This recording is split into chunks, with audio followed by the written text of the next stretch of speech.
Not yet? Okay. All right, I'm going to call the work session to order. Roll call, please. Councillor Ouellette? Councillor Pendleton? Present. Councillor Cordero? Here. Deputy Mayor Paterna? Here. Mayor Zimmerman? Here. Councillor Delnicki? Here. Councillor Fitzgerald? Here. Councillor King? Here. Councillor Balboni? Thank you. Mr. Maniscalco, I guess we're up to item 3, items for discussion. All right. Thank you, Mr. Mayor. We're going to go to the building department to start. It's on tab 1, page 66. I'm going to just give you guys a brief overview. I've done that in the past in terms of budgets and totally just spaced it out at our last meeting. So in terms of the building department, we're looking at a $37,311 increase, which is 8.81%. I did make a reduction to this budget of $68,818. That reflects the removal of a proposed new full-time building inspector and proposed new part-time building admin. So with that, I will call Mr. Melanson up to the podium. I think he's got a couple words to say, and then you guys can ask him whatever questions you may have. Good evening. My name is Mark Melanson. I'm the Chief Building Official for the town of South Windsor. Just to give you a quick overview of our department, basically there's myself, I have 2 full-time building officials, inspectors, 1 part-time inspector, 1 full-time administrator, building department administrator, and I have a part-time blight enforcement officer that I oversee. My budget, basically the increases, other than the salaries, which Mike had already gone over, I went up, office supplies went up $100 because of price of things, and I also have that other inspector, I got to give him some supplies to work with. And the other one is the operating materials, because we have, this is a new code cycle this year, so the state's coming up with new codes. So we have to buy the books, and we also do online subscriptions, which their value fees went up, and so that I brought that one up another $80 because of what we're expecting they're going to charge us. Other than that, the rest of my budget stayed the same. I don't know if you have any questions or. Yep, so we'll open it up for questions, and if everybody could just help us and let us know, we know the area, but tell us what page. Councilor Cordero. Yes, thank you for coming. I believe in the past, are you folks up to date with keeping ahead of all the permits and going out and checking them, or are you guys like behind schedule? Because I believe at some point, did you not say you were not really short-staffed, but you had more of a work caseload than you could handle? Is that correct? Right. Right now, we're actually, this is our slow time because of that, the heavy winter we had, so things kind of, people weren't breaking ground. So right now, we're about 2 days out on inspections. But we're starting to do more plan reviews and meeting with contractors, and what we're getting a lot more now is people who are trying to sell their homes, and we have to go back and work they've done without permits, try to get them all permitted. Right, and I've got one other question. The fees you folks charge, is that, well, first, when's the last time that was increased? That was before me, but I think it was in 2019, if I'm not mistaken. So the building fees have not gone up since 2019? Ours have not gone up, the value of the fees, no. But if I've checked with other towns, and we're still in the upper range of everybody else. In other words, we're still compatible with other towns. There's other towns lower than us, and a couple that are higher. Okay. And who sets that? Is that something that you would come to us, say, hey, we should increase our rates, or? It's the town, the council's the one who sets the permit fees. Okay. All right, thank you. Councilor Fitzgerald. Thank you, Mr. Mayor. This is like super nitpicky, but I noticed on the overtime line, last year, I guess the council budgeted 500 for you, 500 again this year, but in the the previous 2 years, it was $10 and $76. So I was just wondering, like, have you gotten close to using the 500 in this past fiscal year and kind of? I do not get overtime, so I wouldn't use it, but what it would be is if we have an emergency, something big where our inspectors have to be in more than the time they get the overtime. Okay. Okay, thank you.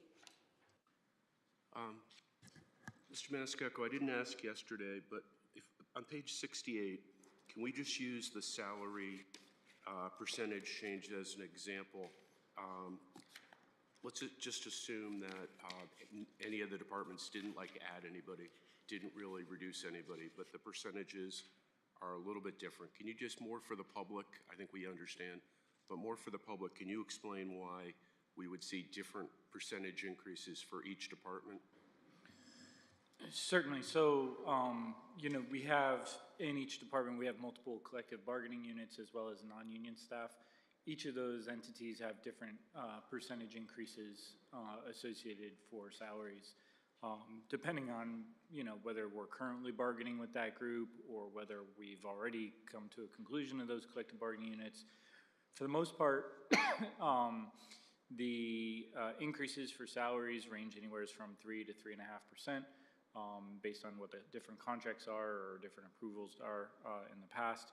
And then, the percentage that you're looking at here for full-time salaries, for example, it's based off of, the actual dollar amounts of the department and what those different staff are making as well. So that's going to change that overall. If you're going to look at it at a percentage basis, it'll look different.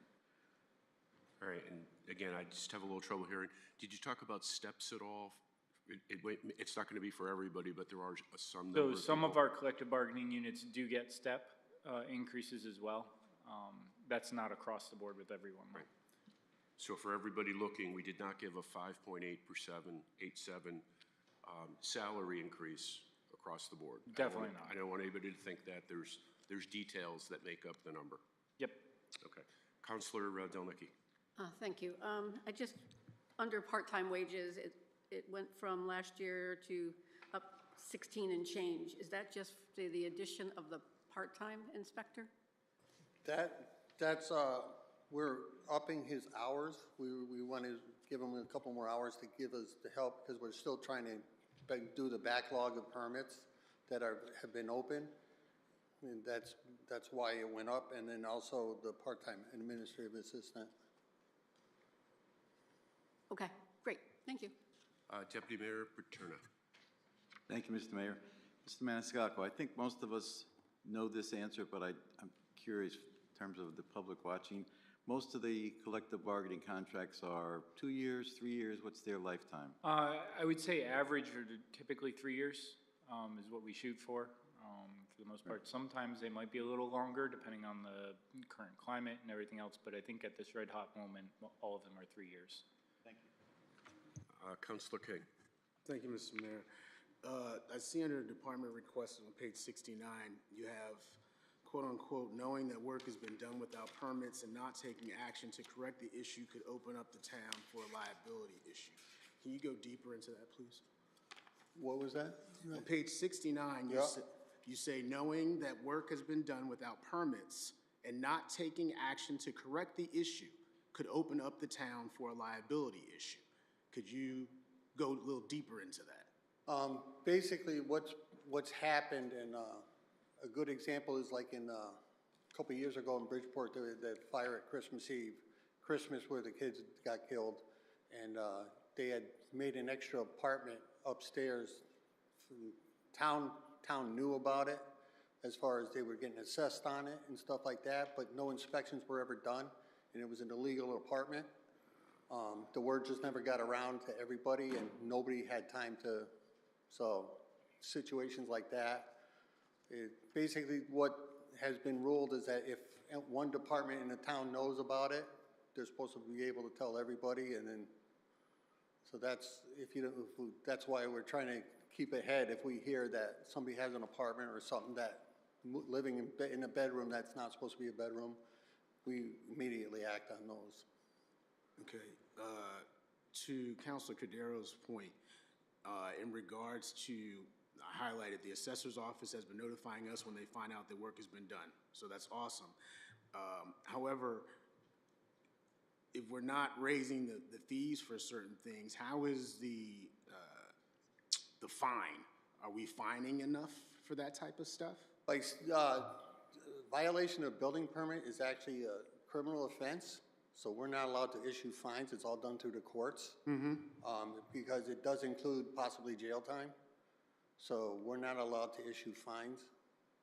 We have to go through the court to get either, they can impose a fine or they go after criminally and prosecute that way.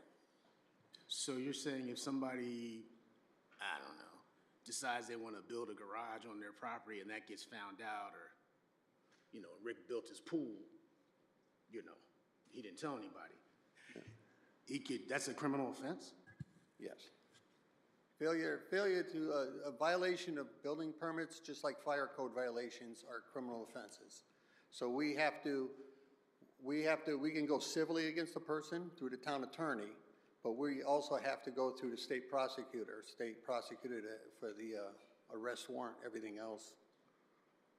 So my final question, is there any way for you to make some money so that you can get the people that you need?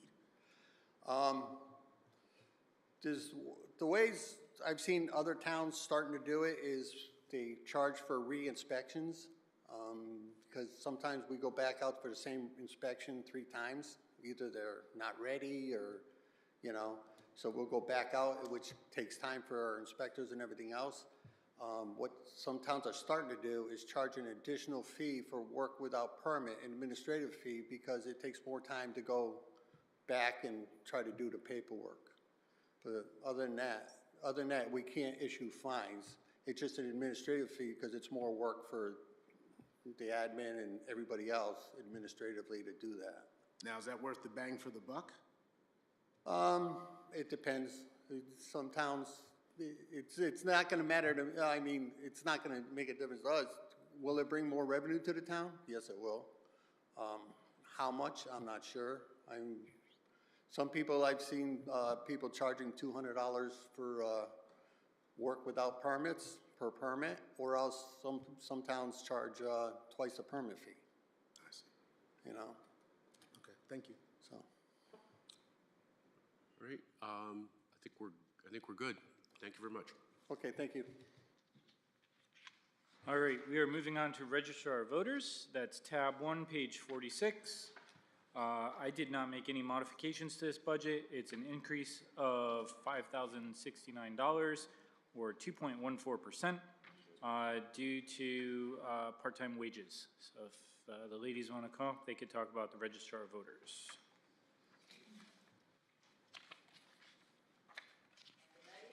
You got to hit the button. Sorry. Hi, Mindy Lewis, Democratic Registrar of Voters.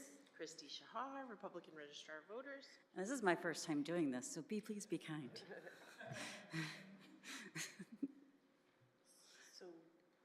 So yeah, as he said, our budget this year, we had a 2.14 increase, like $5,000 due to staff, basically, with minimum wage going up.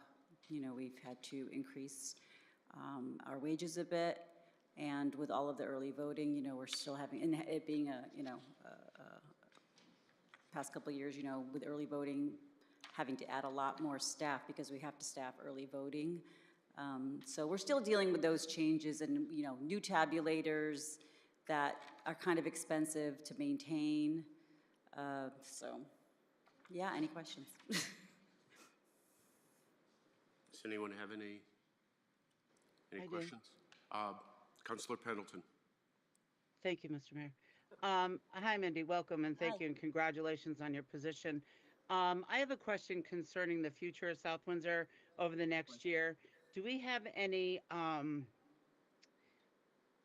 can't even think of the name of it, where we vote in March, or anything special where we have a primary or anything that we have to pay for, any extra elections that may happen prior to 2027?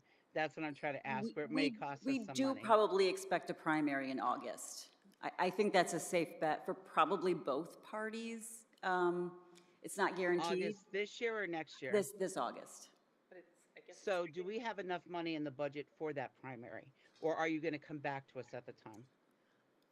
I think we have enough buffer in our budget. Like, this year, we're going to have extra left over, not that we can use it next year, but we have a budget built so that we could afford a primary. So this year, Okay. we'll have some left over. Next year, we might not have anything left over, but we think we have it, we hope we have it budgeted properly. Yeah, and it can be hard to predict because last year we got a $13,000 grant, from the Secretary of State, and this year we don't expect to get that at all. So every Right. year is kind of a guessing game for us. We never really know what's going to, a special election could occur, Well, like. that's my don't- point, yeah. is what do you guys know for a fact so far that may cost us extra money, and is it in the budget now? So everything that we can reasonably predict and expect, we believe we're budgeted for. Awesome. And if you come back, it's just out of the whim, out of the blue, out of the whatever, you're going to come back and ask for more if need be. Can we do that? Yeah. Yes, Is that you can. allowed? Absolutely. We'll just spend it. Thank you so much. Trouble later. Thank you. All right, so I just have a Appreciate you guys. follow-up Thank to you. that, just to be clear. Hypothetically, if you have a Democratic primary and not a Republican, or Republican and not a Democratic for, let's say, the House of Representatives, governor, whatever, it doesn't cost us any less. If you have a primary, the doors have to be open, the same amount of people have to work, or is it less expensive if it's just one party? It's nominal because, we do, a lot of it we do together anyway, so if we have a Democrat and a Republican primary in the same, it's usually in the same building, so it would, the only difference would be maybe like Extra the staff. like salary, a- yeah, the Yeah. staff, so. Okay. I mean, sometimes we can share a moderator, but bigger places will have two separate moderators, and that costs a bit more, so it sort of depends. Okay. And then my other thing is, and it's off topic, but Mr. Maniscalco, if you can maybe make a note, I think we've talked about this, whether it's September or you guys will all decide, the experts will decide when on the calendar, but I'd love to have a presentation before we get near the next election, just to talk about what you guys, and you probably do come in normally anyway, but to kind of talk about the last election and ballots, all the things that people have questions about. I'd just like to make sure the public knows that we're in great hands. Both sides. I've voted every different way in South Windsor, and I've noticed the security and all the facets, but I think it would be just good for us to have a presentation early enough in the process so everybody feels comfortable. Okay, just let us know when you would like All that. right. All right, I think we're good. Good. Thank you. Thank you.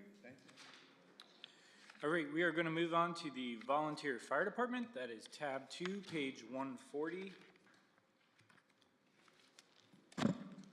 And the Volunteer Fire Department is requesting an $82,290 increase, or 7.08%. Good evening, counselors.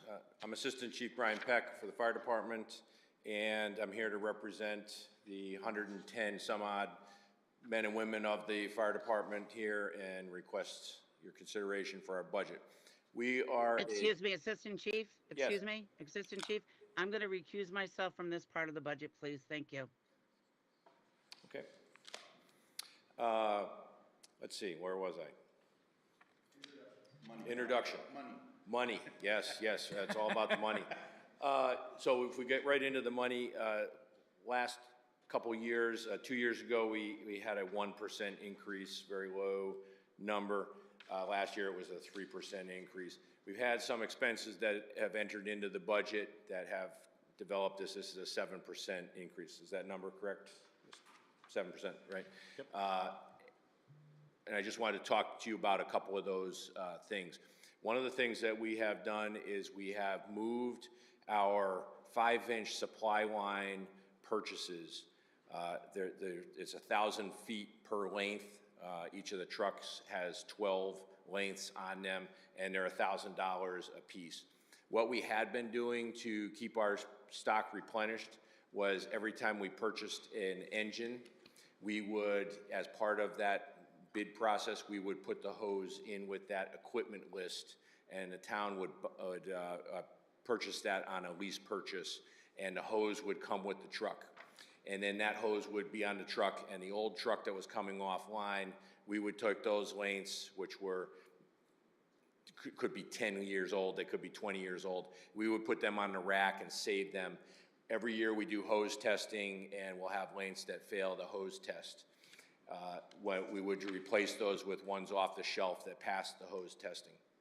What has happened in recent times is we've been extending the life of the trucks out a few years, and then due to the manufacturers taking, used to be you could order a truck and you'd have it in a year. Now we're ordering a truck and we're having it again in 3 or 4 years. So those times have pushed out.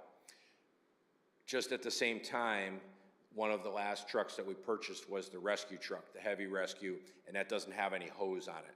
So when we purchased that truck, we didn't get that 1,200 feet of additional hose coming in. So just with all of those factors, we ran short, and we had to purchase some hose last year to replenish. What we decided was, instead of putting the hose on the trucks, which that schedule has become a little bit less certain for us, we decided we're just going to buy a certain number of lengths every year. We're going to figure out about how many lengths fail, and then we're going to purchase those each year. So that went into our operating budget instead of being separate off on the truck purchasing budget. So that's part of the increase was there. We did make some modifications to a few other programs. One of the programs that we have to incentivize people to stay in the department is we have what's called a length of service award program. Some people call it it's a program where every year you earn a certain number of dollars. It goes into an annuity type of an account, and then when people retire, they get a small check. So when they get to 65, they retire, they get a monthly check out of that length of service award program. That's all being funded through our operating budget, and in order to maintain we want to keep that fund fully up to where the actuaries say that we've got enough money in there. So we've been increasing that to stay ahead of the curve on that. Any questions? Does anybody have any questions? Deputy Mayor Paterno. Thank you, Mr. Mayor. Assistant Chief Peck, thanks very much for joining us tonight. I'm always amazed by the 30 years of service awards. I mean, how many people do you know volunteer for 30 years and stay with an organization? It's really impressive. But I'm concerned about purchasing new equipment. And news reports I see, that 3 to 4 years estimate, people are saying that's going to be extended to 4 to 6 years.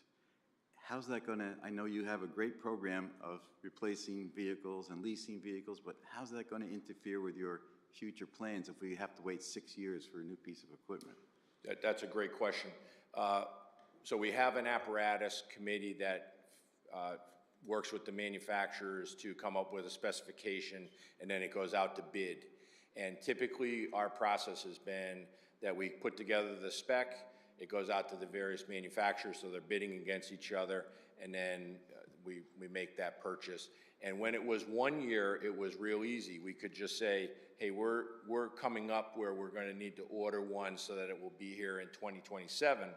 Now what's happening is it's extended out. So we're going to get to a point where we're going out to bid on a truck, and we're already writing a spec so that we can go out for a bid, and this one won't have come in yet, and we'll already be bidding to replace the next one, anticipating that it's going to take longer for it to come in. Okay, thank you very much. Appreciate it. All right, so I had a couple, but I'll go to Councilor Delnicki first. Oh, thank you.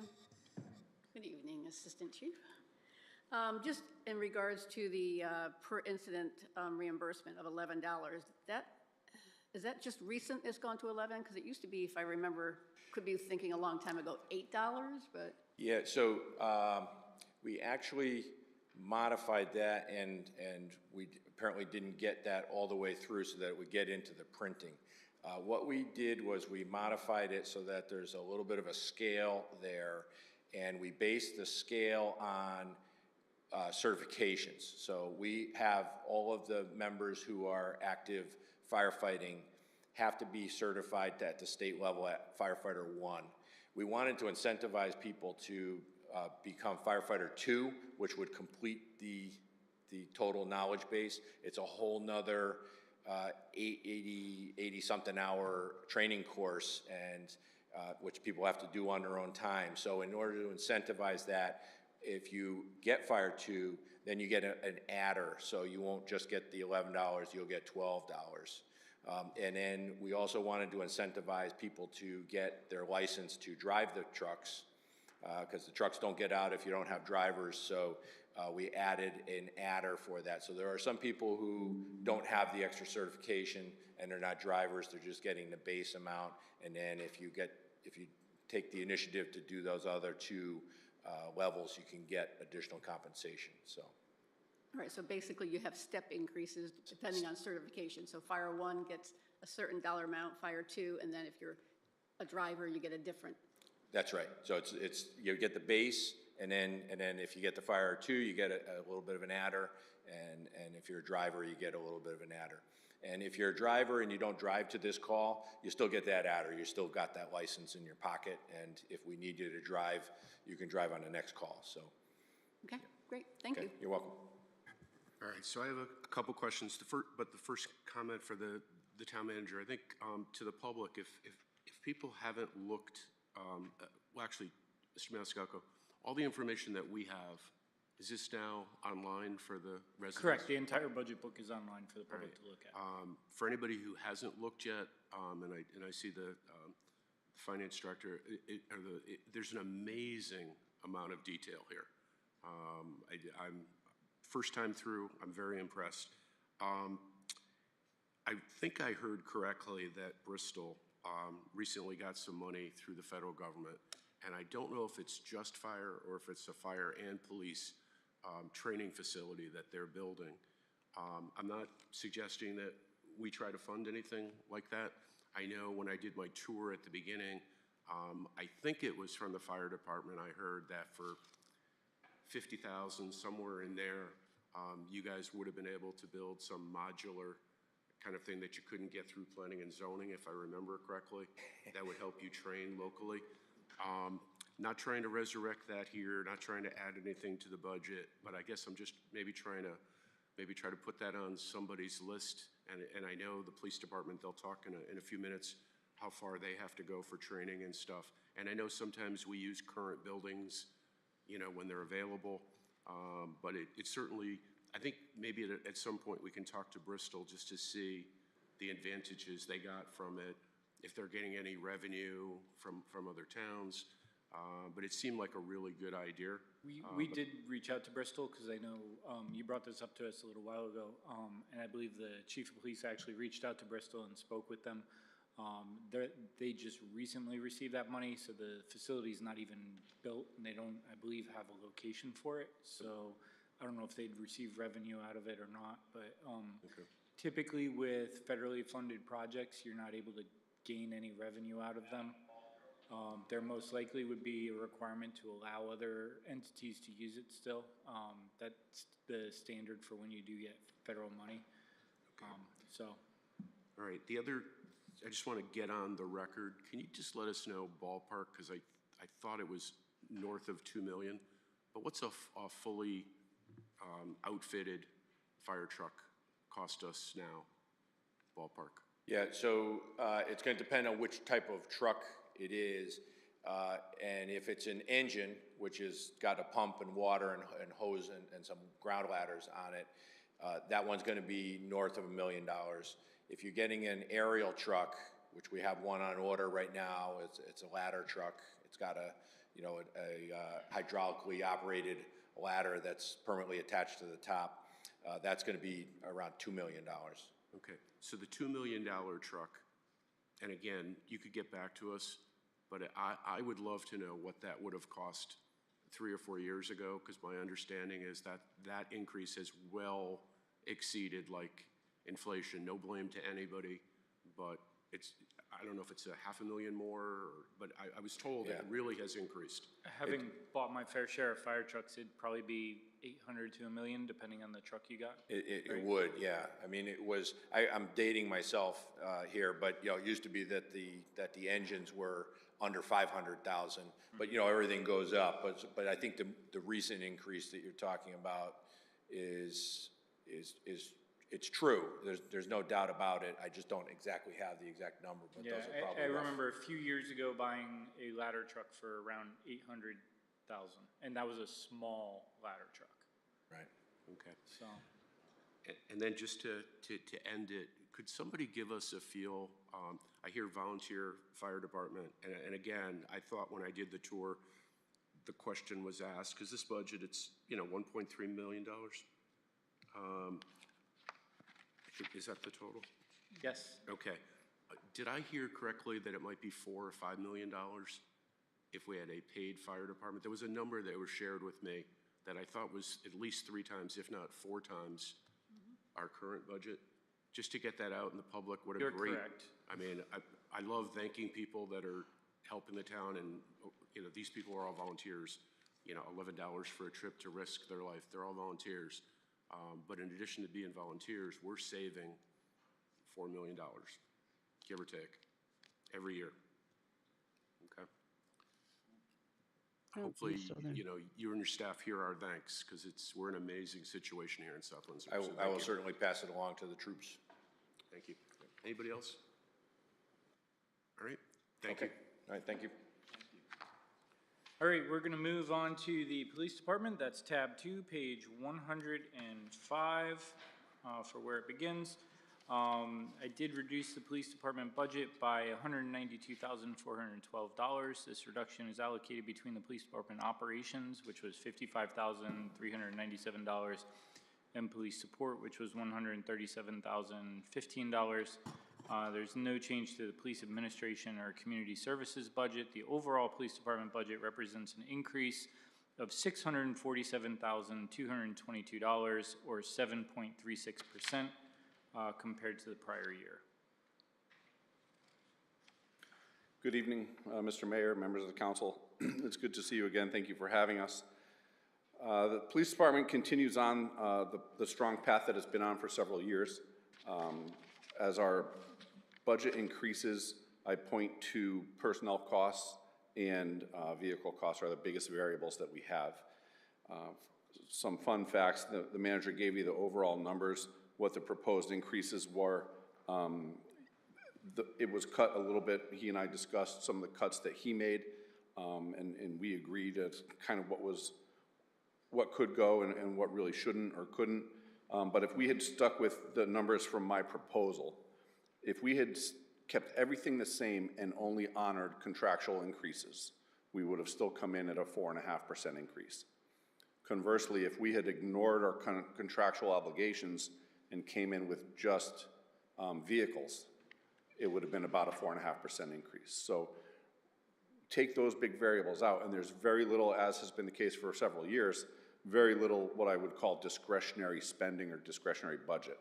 From a staffing standpoint, I think that is still our biggest concern, not the staffing that we have, but the staffing that we might lose in the coming years.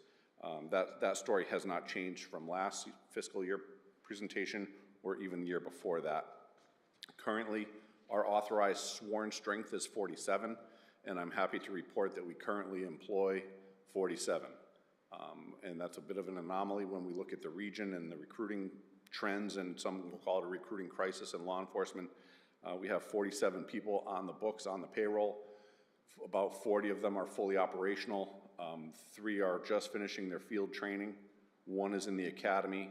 A couple work-related injuries and surgeries that are non-operational, and 1 or 2 that are out with illness or injury that we expect back in the near future. On the civilian side of the aisle, we just had a longtime dispatcher retire. He's on terminal leave now. He'll come off the books the end of the month, and we have a new dispatcher already selected, job already offered, that will, in theory, take his place, although we have 1 vacancy. So on the civilian side of the aisle, we're in good shape right now. We do have technically 1 vacancy, and that will be filled in short order, and then we have another that we can hire We're doing 2 background investigations now, and we are confident that we'll be able to select at least one person out of those 2 to fill that last vacancy. So that's kind of an overview of where we are staffing-wise. The other, the biggest thing, my biggest concern, staffing-wise, is the people that are at or beyond their normal retirement date. That's been the case for a couple of years. Again, as I've said before, my fear is that everyone has had enough of me and gets up and leaves at the same time. Hopefully people will trickle out, and just today I got an official retirement notice from Officer Jeremy Weiss. After 25 years, he's gonna go this July.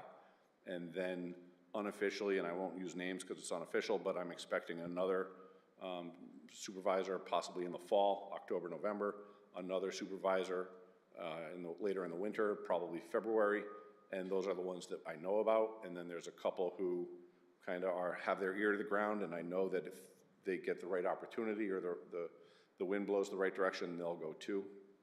So those are my concerns. I don't look at that. I think it's fair to say the town has kind of grappled with some employee retention things. I don't think this is a retention issue at all. In fact, I think to the contrary, these are success stories. These are people who have been here for 25 to 30 plus years who are just, now is the time for them to go, and the timing is just what it is. So that's an overview. The manager told you what our increase was, what he had cut that down to, where we are, so I'm happy to answer any questions that you might have about the budget overall. All right, so Deputy Mayor Paterno. Thank you, Mr. Mayor. Chief, I know you have, with the retirements coming up especially, I know you have struggled in the past with, okay, we hire a new potential police officer, but they're not on the job for 12 months.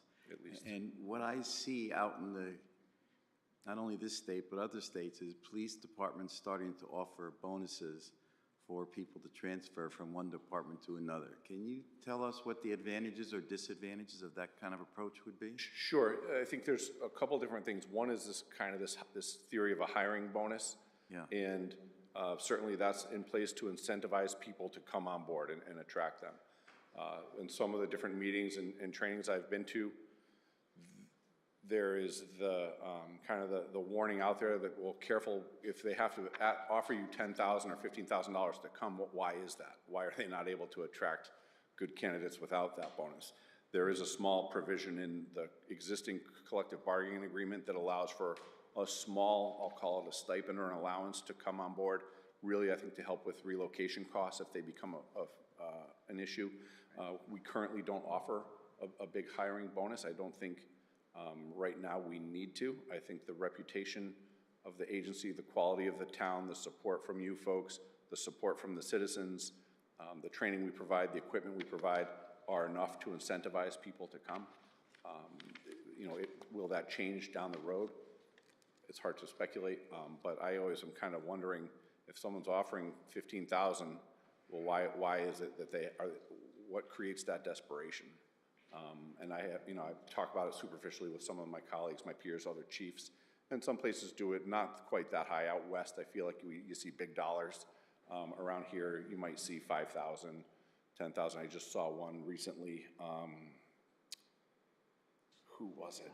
It was a smaller agency, and they offered kind of that hiring incentive, a buyback incentive for previous military or law enforcement time for their pension, things like that.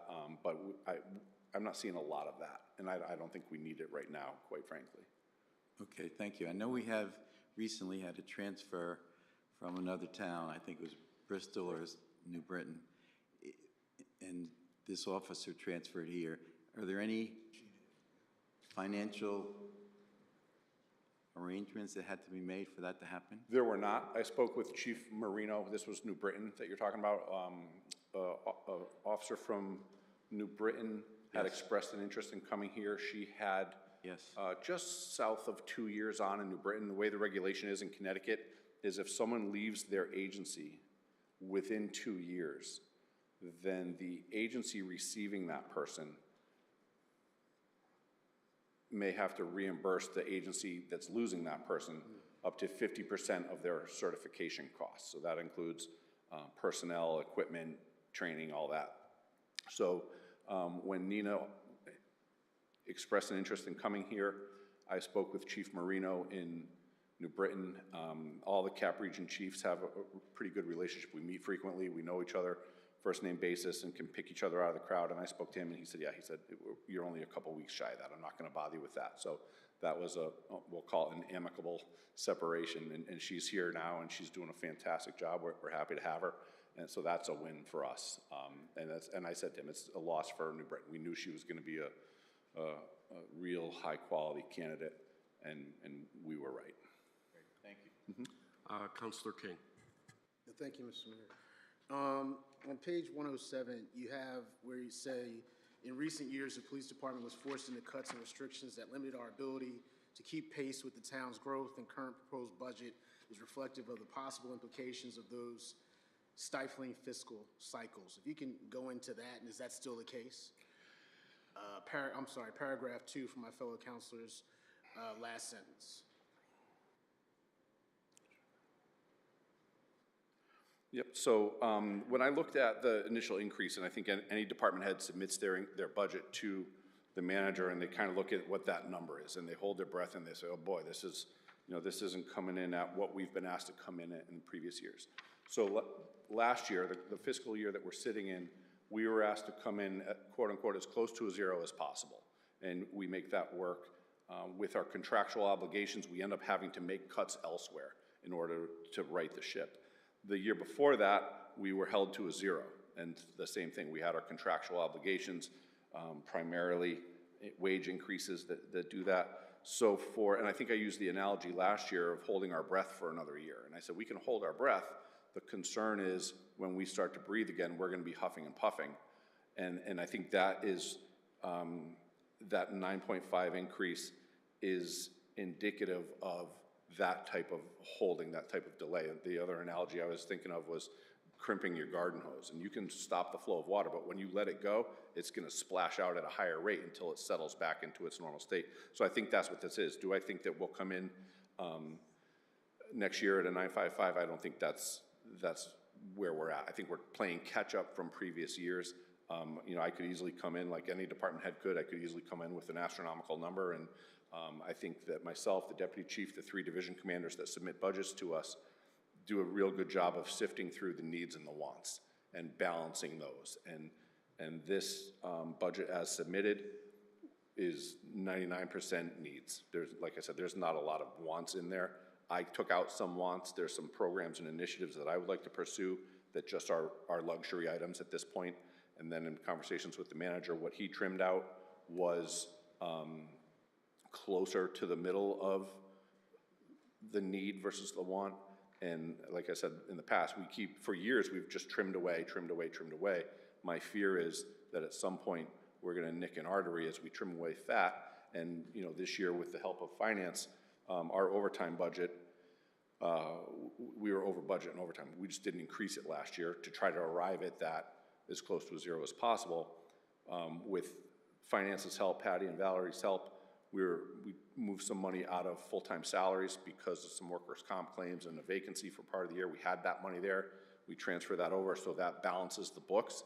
Here in the home stretch with the finish line in sight, I think we're in good shape.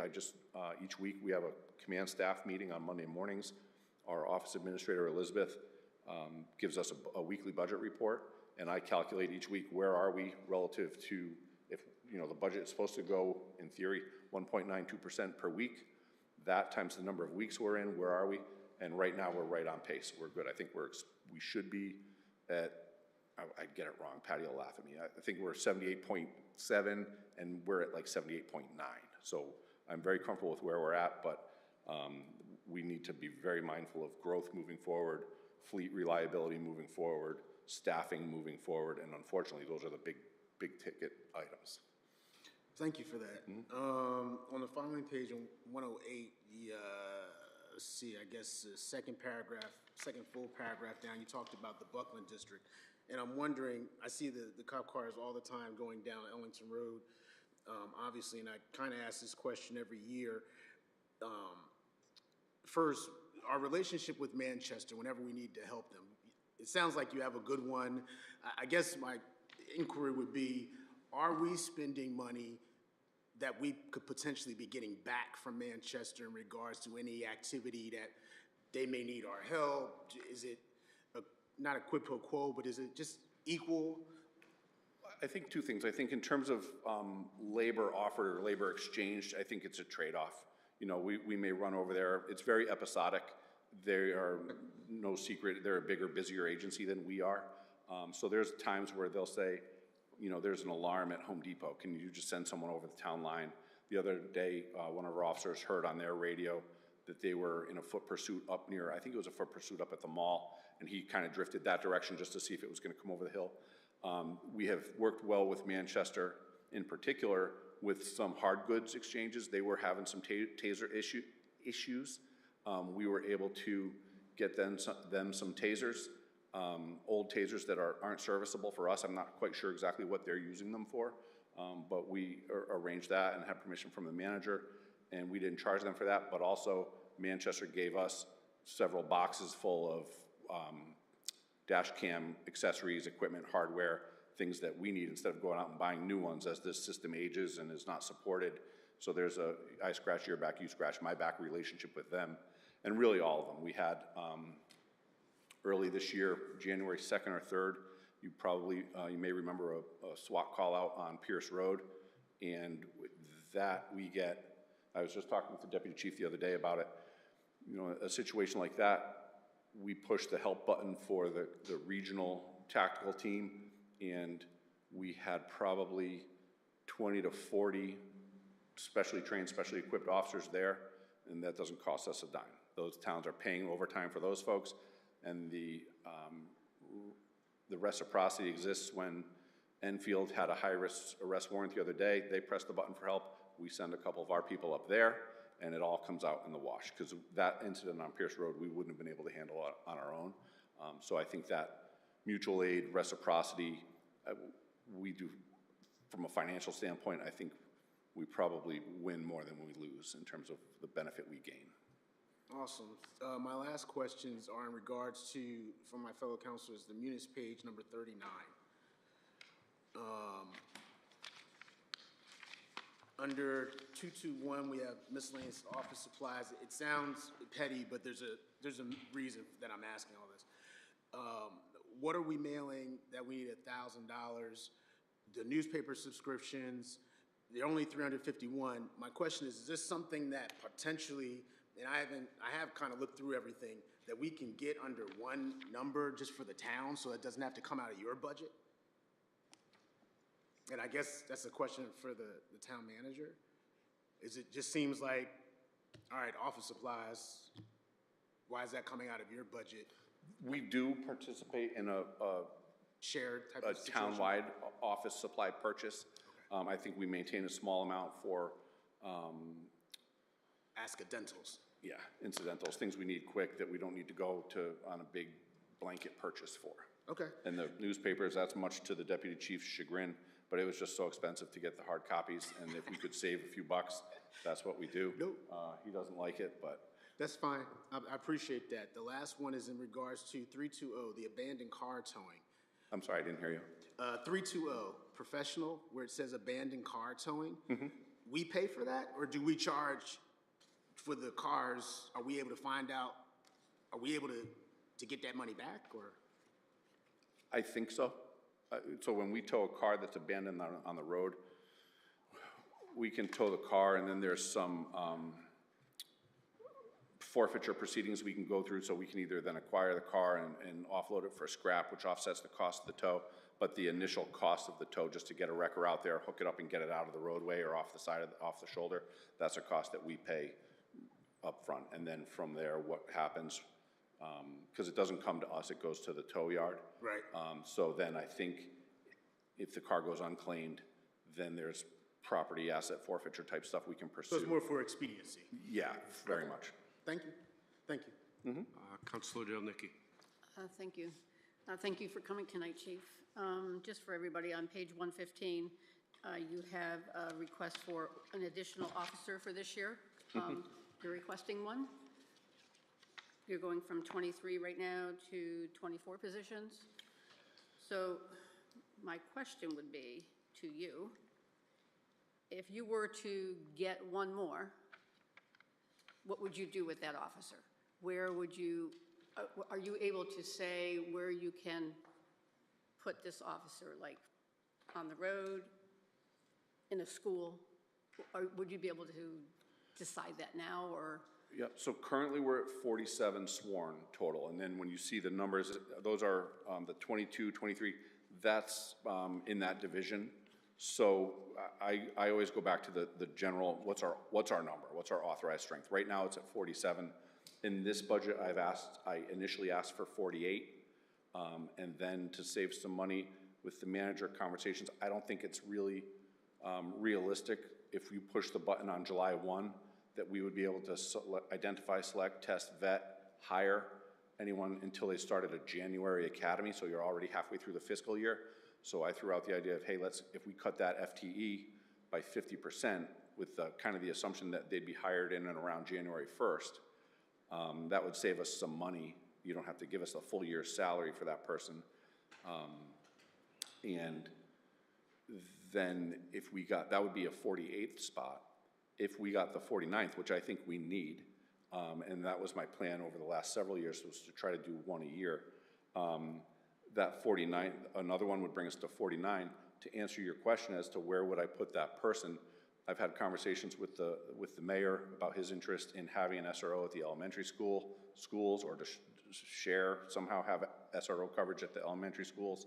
I think that, I don't know that without getting into really into the weeds, that's the best deployment of our resources, given the activity, the calls for responses to the elementary schools. But I'm not ruling that out as a down the road, as a possibility. My bigger concern would be to get those people hired, get them trained, so that when these retirements happen, we don't have a full delay in 12 to 18 months to get someone to fill that spot. So if our authorized strength is 48 or 49, we can staff and run the place with 44. Then when I drop down to 43, I'm not getting pinched as bad if I have 48, if that logic makes sense, and those are rough numbers. But I think we really have to watch out for this looming attrition. It's coming. Like I said, one I just got today, I'm expecting another one in October, another one in February, and there's 8 more people behind that. And I don't know that they're all gonna go out one a quarter, and they certainly go out faster than they come in. So for now, those extra spots would be to backfill on the road, because we have to have that. Historically, we've stripped people out of administrative assignments. We have, right now, we have an officer who's out on family leave with a new baby, and he's assigned to the middle school. So instead of leaving the middle school empty, we grabbed someone out of patrol and filled the middle school. I know the importance, and I believe in the importance of that position, and then that leaves us kind of scrambling a little bit with patrol staffing. Now, luckily, with some recent hires, Nina from New Britain, another one, Officer Spain, is a name that should be familiar to you. He resigned a year ago for family matters, and I told him that that's the right reason to resign, family emergency, and he called me, and he's since come back. We were able to reinstate his certification, and that's a huge win for us. That's a guy who knows the town, knows us, knows what our expectations are. That's another big win for us. Excuse me. So with Nina from New Britain and Isaiah coming back, that allows us to go ahead and keep that person up at the middle school or at the high school. So I have no plans of that would be a last resort, would be to peel someone out of those positions. But if staffing gets too lean, then we look at peeling someone out of the detective unit, peeling someone out of the traffic unit. And it's just, we end up chasing our tail because traffic complaints are high, crashes are high, and cases for the investigations unit are high. So we end up chasing our tails, trying to fill and just have an adequate pool of people to deploy where the department needs them. That's a roundabout answer of saying to you, I can't promise you, like I couldn't take them day one and put them in the schools. I think that's a good goal to look at or to be mindful of as we move into the next 24 months to 48 months. But from 0 months to 24 months, we need to look out for these vacancies because they're coming. Okay, yeah, because I was a little surprised to hear about Jeremy Weiss. And then the 2 supervisors, I can kind of guess who they are, because I know in the next 18 months, you have a potential of 10 to 11 There- people. Yeah, there's almost a dozen of us. You know, I know Jeremy was the age actually, of these. Jeremy is one of the junior ones. You have a handful that are over 30 years, and then another chunk that are 25 to 30 years, and they're all, I hope they stay for life. I hope they, you know, forever, but that's also not a realistic expectation, myself included. You know, I'm of that group, and we have a succession plan. We're ready to go. We're ready to do our thing if any of these people leave. But if we can meter the rate of departure, that will help us a lot. But it does not negate the fact that someone can leave with 2 weeks' notice or 4 weeks' notice. Jeremy gave us a few months, which we also kind of knew it was coming.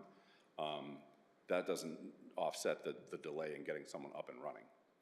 You know, hiring them and sending them to the academy, field training and all that. Yeah, because that was one of my biggest concerns, especially knowing that in 18 months you can have 11 people. That is my biggest concern. As an agency, we do, you know, we deal with a lot, and that's my biggest concern right now. And I think the quality of people that you have, they're not all going to get together and say, okay, we're going to leave and you're going to be down Yeah, I don't 8 think so. people. Because I know, Yeah, I understand that, but you got to slowly, like you said, it's going to be until what, next January for this new person to get hired for all the interviews and the testing. Yeah, so the FTE that the manager and I agreed to reduce to a half year, they go to the academy in January of 2027. They're of no, it sounds horrible. I won't say they're of no use to us. They can't work independently in a patrol car responding to calls for at least 12 months, usually 15 if everything goes right. And if there aren't any delays or hiccups or training deficiencies that we have to allocate more time to correct. It's a long time. You know, I think the state in general is seeing that, and there's whisperings of maybe trying to change the paradigm, have a real paradigm shift, and maybe go to a community college training model where you go and get a knowledge-based certificate from an institution like a community college, and then you go to the academy for just your physical skills, and that will shorten that 6-month academy down to maybe 2.5, 3. And so that there's some grumblings of that and some discussion because it's a really hard model to sustain. It's not efficient at all, you know, so. All right, thank you very much. Yep, my pleasure. All right, I usually wait for last, but I just have a couple follow-up questions. Then I'm going to go to Councilor Pendleton, then I'm going to go to Councilor Fitzgerald, and then I'm going to go to Councilor Balboni. I think I see her light behind the water. But I just want to, we're throwing out a whole bunch of numbers, and I really want to make sure that the public is listening and we're understanding. I could be wrong, but I thought I was home last year watching this exact meeting, and I thought you asked for 4 people last year. At least that's what I thought I heard, and you got 1, and that seemed like a victory. I want to make sure that before you leave today, we fully understand the situation. Now, I'm not into raising, you know, the requests. I think we're going to have an ugly budget discussion, but if we're going to have the discussion about raising anywhere, this is where it should be, all right, in my opinion. So I just want to make sure I understand. I think you just said, and by the way, it's my problem, not you. You've probably explained it really well, but this is my first go at it. That's all right. I think you explained that 43 to 44 on a daily basis is what you need, minimum, what you need showing up every day to fully support the 3 shifts, the schools, wherever you're sending people, to have them be safe during the day, the right amount of people going out. Is that the number? You ballparked it, but is Yeah, that's a ballpark. I'd have to really look at the staffing. So each of our 3 patrol shifts right now, they're at minimum staffing. In fact, I'd like to add a 4th district to day shift, but right now we just don't have that person to do. We'd really need to bump day shift then from a staff of, I think, 6 total to 8 to accommodate for days off and things like that. So that's not the number, that's very much a ballpark. All right, so I'm going to change it in my mind to 44 to 45, a slight change. So currently you have 47 people. It sounded like there were 3 or 4 that are out for various reasons. I'm assuming, giving the job, how difficult it is, how easy it is to have reasons to not be in, that 3 to 4 out of 47 is not unusual. It's not that high a percentage. That's probably the norm. I don't want to put words in your mouth. Yeah, I think you're spot on. I would say anywhere from Each month, when I give you my monthly report to the manager, at the beginning, I do a synopsis, and I forget what it was. It might have been last year's budget presentation. I went back to the previous 12 reports to see what the average was, and at any given time, we're between probably 40 and 44 people who are fully operational. Last year, it dipped down. We had a short spell where we were down into the high 30s, 39, 38, with injuries and things like that. So I don't think you're far off. I think if any given month, we're probably down for some administrative reason. We're probably down from our 47 on an average of 4 to 5 people, so 42 to 43. So again, there are people on the council and people in the audience a lot smarter than me, but it seems to me, if you need 44 to 45, and fully staffed at the moment is 47, but 3 are in training, 43 to 44, we're almost, and you just kind of said it, every month we're kind of like underwater. So whether that's overtime or somehow you're taking somebody off something, all right, which obviously is not a good thing, all right? So a discussion about your request to add one and then we haven't even talked about the fact that you already told us new to the budget, one person's already leaving, another one is leaving, and there's another third one.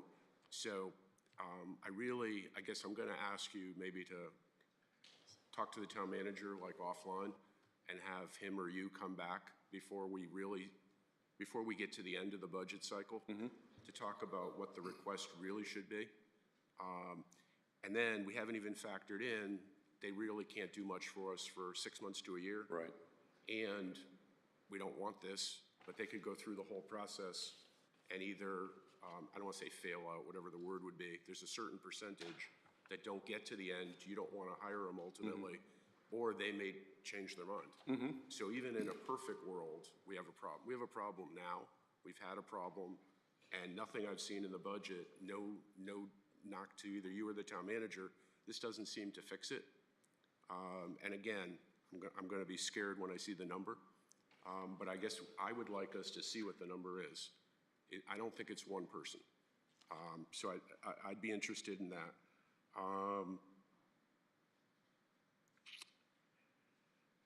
And I do appreciate by the fact the comments you made about whether it's the elementary schools or making sure that the high school and the middle school have somebody 100% of the time. I really do appreciate that.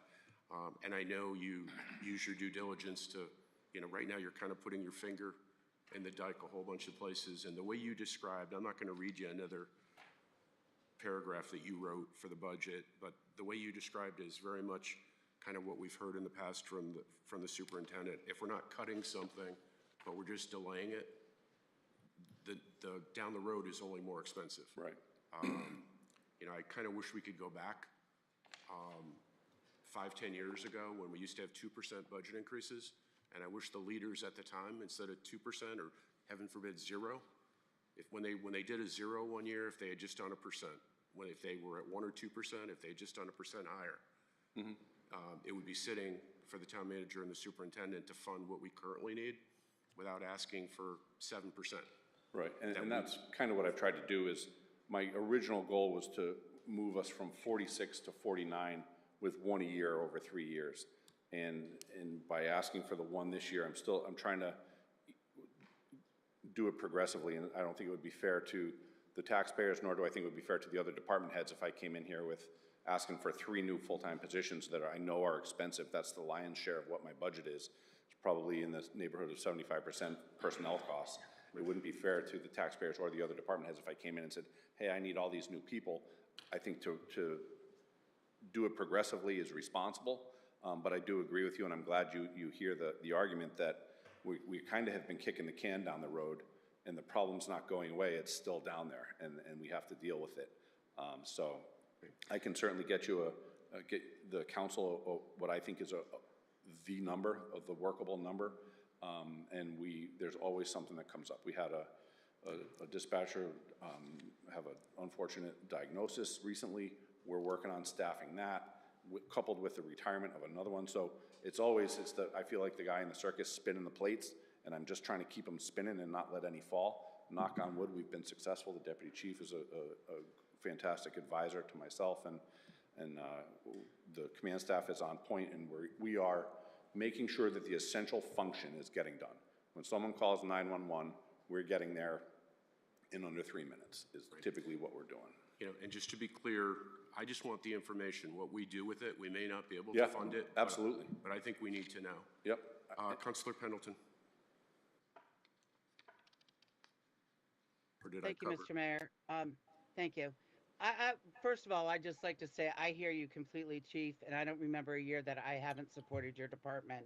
I've written a few things down that I've been extremely impressed with. First of all, I want to say thank you for being here and taking the time to explain everything to us. We need to hear it. We need to pay attention. You know, you're one of my favorite departments besides the fire department and public works, and the town keeps going because of you guys. But I'd like to say that your full pages of explanation about the department on what the needs are is very impressive. I want to say thank you for that. The other thing I like to say is, I'm just going to throw out some bits and pieces here, is that the pride that our police department has with working in our community and within our department is unbelievable. We have an awesome community. We have awesome residents and businesses, and we have an awesome department, a police department, that they carry so much pride with. And I just want to say thank you, and that comes from leadership. And I want to say thank you to you for that. The other thing that I have is your ask compared to retirements. I've been cringing for a few years now listening to your point of your ask and trying to get an extra police officer ask and knowing that 12 can retire at any moment. And I praise you for taking the initiative to point that out to us. And there's no other way that you can make us hear you than what you've been trying to tell us. And you've been doing a fantastic job at that. Some of us just don't want to hear it. We could be in a world of hurts if all 12, including yourself, want to retire, and we only give you one a month, or I'm sorry, one a year. I agree with the mayor that you come back to us with a number, with the person amount, with the dollar amount, and you let us see it, a success, what is the word? A succession planning. Just like the fire department does succession planning with the fire trucks, succession planning with department heads or assistant department heads. You can give us succession planning with the police department. You yourself are close to retirement. Other guys out there are at 30 years, as you said. We need succession planning, and what are we going to do about it? And it's going to take us 18 months to get somebody on the road. So it's very, very important that we make a plan for the police department, and you make us hear that. I hear you, I support you, and I hope the rest do too. The other thing that I'd like to say is, you said 3 to 12 people can retire. That's very scary. Very, very scary. So please come back to us and let us know, because this is extremely crucial and important. And I just want to say thank you very much for all the hard work you and your department has done, and especially with helping me with my personal needs over since December. And I want to say thank you. Thank you, Mr. Mayor. All right, Thank you for your before I feedback. go to- Just one before, if I may. The succession plan that we have is, I think, that's part of the business when you're dealing with, especially fire department, police department.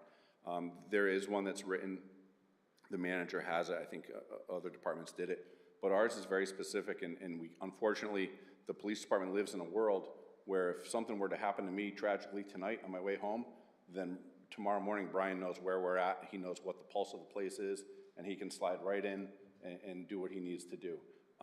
And really, hopefully, on the tail end, see no operational change. The continuity of operations will be there. We've seen it with retirements. Chief Custer retired on relatively short notice. We saw it when Sergeant Maneri was killed. We always have a plan, and it's unfortunate when we have to use that plan unexpectedly, but we have the plan, and we know who will go where and when if the circumstances arise. I'm going to go to town manager. Your light? Okay. Sorry, just left it on. Okay. Before I go to Councilor Fitzgerald, I just want to give a little bit credit to Councilor Delnicki, who brought this issue up to us in our recent budget working group. I think this is one area where I think we're going to probably all land on the same page, which is great. Councilor Fitzgerald. Thank you, Mr. Mayor. Hi, Chief. Hi. I think I have answered my own question, but just to make sure.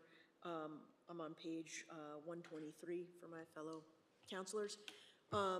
Under department equipment, the 408,000, are those the new vehicles? Mm-hmm. Okay. Yes, probably. I'm sorry, tell me again what page? It's page 123.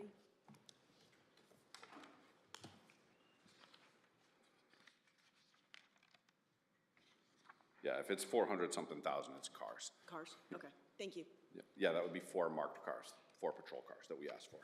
thank you. Councilor Baboni? No? You good? Councilor Cordero, and then I'll go to the deputy mayor. Oh, thank you, Mr. Mayor. Chief, thank you again, once again, for coming tonight. And full disclosure, I am obviously retired from the police department, so I do understand the situation and the knowledge of people that could be exiting in the next 18 months. I mean, you just take 5 people alone at 25 years plus, you're looking at over 100 years of experience that you can't replace that within a year. So by looking forward and just for clarification, people understand, is that as they retire, well, let's say the first one who just put his paperwork in today, you can't start that process to replace his position until he's fully, completely retired, correct? We can start the testing process. We can't hire him. Cannot So hire. I just, at our staff meeting on Monday, I told Lieutenant Halabozek, who's doing our recruiting, I said, go ahead, open it up, and let's start getting applications in now, because we know that this is coming, and Jeremy gave me his paperwork today, but we're gonna shoot for a July academy, and we have, one of the things we've instituted to help with the recruiting is an internship program. We've had a couple college interns who have been real high flyers. We've been very impressed with them. We think they're good personality matches. They've already demonstrated to us what their work ethic is and what their working personality is. So they may be front runners as we open this process and see how they test and where they fall and what their backgrounds look like beyond what we've already looked at. So we can start the testing process and the assessment, but we just can't bring them on board and pay them when we're still paying someone else. Right, and that's why I want everybody else aware of how that all works. I understand how it works, but just letting the citizens out there and the council members understand that is, let's say Officer Weiss does retire and he started in July, the academy only runs X amount of months, so you gotta put that name in the academy to get that process started. So it's not like 2 officers retire and then they can go to the academy next week. So Right. it's only certain times a year, so you have to wait for that, begin that cycle. So everybody's aware that it doesn't happen overnight. And the sentiments, as everybody else agreed, that we can get a couple started now, officers, so as the ones retire, you start backfilling that, because like you say, it could happen in the next 18 months, and it's the process to fill that vacancy and not getting that knowledge up ahead is difficult. But the other part I was kind of wondering is, as these veteran officers retire and well the knowledge, is there any, I was trying to find in there, is there any section in there for additional training for officers that are moving up so that they can start taking those other positions that are, that those officers are leaving, and like maybe lieutenant, sergeant, like, corporal, and so forth? So historically, our training budget has remained pretty static. This year, with some adjustments to how we're doing accreditation, there's some savings there of about 10 grand. Instead of putting that back out into the budget world, I wanted to steal, bad word, sorry. I want to reallocate that money into the training account. So I increased training by 10,000, kind of with that in mind. We've sent in the last couple of years a couple officers to the Southern Police Institute's Command Officer Development course, which is a fantastic precursor to some of those command responsibilities. And also the FBI has a leadership, it's called a LEADA Trilogy, and we have officers already earmarked to go to those to be ready when the time comes and be as equipped and well-trained as we can have them before they assume that next level. So Right. we have increased it. Yeah. Okay, good. I'm just an advocate for that. So as we move along to hiring new officers, it's really important that we don't diminish the fact that our training will have to increase the amount to get these other officers, you know, well-trained and well-versed in command staff and leadership roles. So I just want to make sure that, you know, I do advocate, so don't decrease the training part of it. So and that's it. Thank you. And thanks for coming. Yep, thank you. Deputy Mayor Paterna. Thank you, Mr. Mayor. Chief, thanks for coming tonight. Thanks to you and the entire department for the great work you do for South Windsor. We appreciate your time, your efforts. I also want to thank you for your presentation the other night on the flock cameras. I think there's so much, it was very valuable to us, and there's so much information out there, it's not all accurate. So for you to take the time to come here, I think was extremely important for the town. And I hope the gentleman who was here that night has made an appointment with you to see you and talk with you about it. The deputy chief and I spoke with him in the lobby after we left here. Great.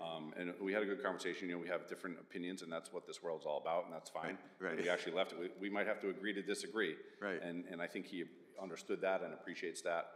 There was the one thing I mentioned to one of you earlier in conversation before the meeting. He mentioned a clause or an article in the contract that he had that was different than what I had. So when in that conversation, I asked him, I said, can you tell me about that? Where'd you get that? What is that? And all he had was a screenshot of a page. So I asked him to send me the whole thing. I've yet to receive that via email, but when I get that, I certainly will be on the phone with Flock saying, hey, what's the discrepancy? Because that differs vastly from everything, all the literature that Flock is sending to the Connecticut Police Chiefs Association, out to the public. It just, I think there's probably an easy explanation. Yep. It was a good conversation. There is a lot of misinformation out there. So I think it's important to make sure that the right information is out there, and then people will decide what they decide. It's a fantastic tool. It speeds things up. It's safe. Reduces liability. Well, you know, to spread the misinformation, I think, is disingenuous. And some of in the March 16th public, and I don't want to rehash the whole thing. There was some. Yeah, but I appreciate you coming, and I think the dialogue is important. I think and the community fact that he deserves got it. some of his questions answered, Yeah, I think was a good so. thing. And the community deserves to have that information. Right. So, no, Thank thank you. you. Yep. Thank you for that. Councilor Jelnicki? Yeah, just a clarification on the academies. Because I know Hartford has an academy, State Police, and I think, was it New Britain? They have their own academy? Are they all on the same schedule? No. January or July? No, they're on different schedules. So historically, we've used the academy at the state, it's different than the state police, but it's the same facility, different curricula, or curriculum. But we use the one in Meriden historically as our first choice. We've gotten excellent training products out of Hartford and New Britain. Hartford and New Britain, or at least New Britain, has started to go to, because of their own recruiting, well, partly because we stole one of their officers, but past that, they're recruiting heavily too. They've gone to, or expressed that they're going to a more regular academy schedule. Historically, those satellite academies, Hartford, New Britain, Stamford, I think, might have their own. New Haven has their own. They've just held an academy session when they have the recruits. But now everyone's in a position where now they're going to have them more regularly, kind of like Meriden does. The big difference right now is Meriden has stopped providing EMR training, our medical first responder training, as part of the basic training curriculum. So we have a recruit in Meriden now. She'll graduate in June, I believe, or early July. And then we have to go and have her trained for her medical stuff. Luckily, we have personnel on staff who can do that in-house, so we're very fortunate. That saves us a ton of money, and we can kind of customize the schedule. Because the Academy in Meriden isn't doing that anymore. New Britain does. They integrate that into their basic training curriculum, that program. So I'm not at all opposed to sending people to New Britain. We've gotten a couple great, Officer Pierpont came out of New Britain. I think the other Officer Weiss might have been a New Britain grad. And we get if there were any difference in the quality of the product coming out, I would be more skeptical or very judicious about it. But they're all on par with one another. They turn out great products. So if we can get people into New Britain and they come out with that medical training, it just saves us that step on the back end. But really, at this point, we'll go wherever we can get seats. But they're having them regularly now, more so than they did before.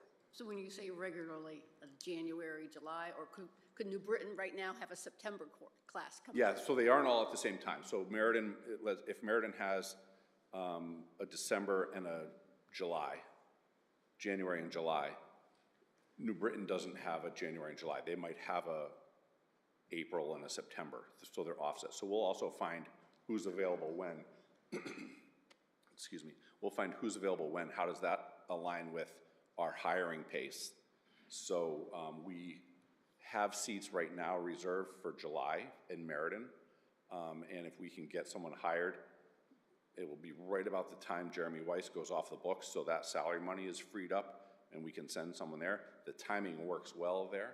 If we miss July, or if, we have to hire another one after that, then we'll look and see where we are scheduling. So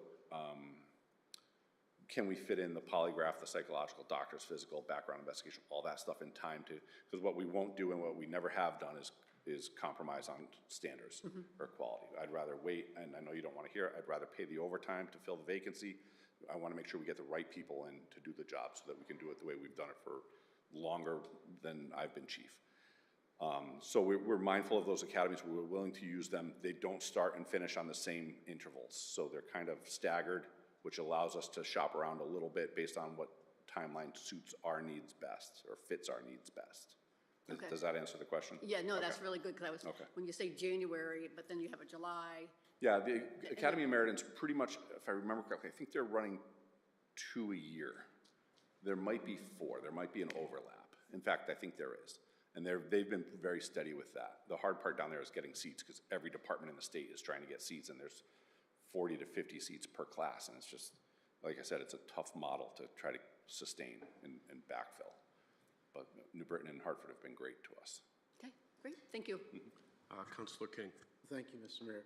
I completely forgot, under 223 for uniforms and clothing, because it's 148 grand, that's more than the ammunitions and explosives. This munis page 42, right after page 124. Right at the bottom, uniforms and clothing. So replacement worn damaged clothing for 16.8, ballistic vest replacement for 16.5, and then dry cleaning repair for 33 grand. So the 33 grand, I'm assuming that's a contract with a dry cleaner? The ballistic vest replacement, it says times 10, so that's almost 1,700 for each vest. I don't know what goes into them. I'm just asking, do we recycle those? What happens with the old vests? So the vests are on a 5-year warranty. They're warranted for 5 years. So that's that times 10 is there are 10 of them that are expected or scheduled to expire this coming year. We do participate in a federal reimbursement grant. It's called the Ballistic Vest, BDP, Ballistic Vest Reimbursement Program. Sergeant Hoover coordinates that. The issue with that is there is, as you can imagine with the federal government, there's a delay until you get the money back. And I think it's a 50% reimbursement. But the old ones we don't put back online because of the warranty issue. Sometimes older uniforms, years ago, after Hurricane Katrina, we sent some of our old stuff. We took the patches off, sent it down there and said, hey, whatever fits you guys can use type of thing. Agencies all over the country did that. But something like that that's a protective piece of equipment where a life might depend on it, once it's expired, we dispose of them. We don't put them back out into the rotation. Thank you. And I think one last question, and I think we're good. So again, this probably of all the parts of the budget, and I'm sure the town manager will fill me in tomorrow with other areas that might be similar, but this one seems harder to figure out because there's really no way to be fully staffed when you have such a number of people that could leave with 2 weeks' notice, and it takes so long to get somebody up and running. It's not like we have a bunch of people that have gone through the academy. Now, maybe there's a few kind of waiting to be hired, but there's not. Everybody's fighting for the same people.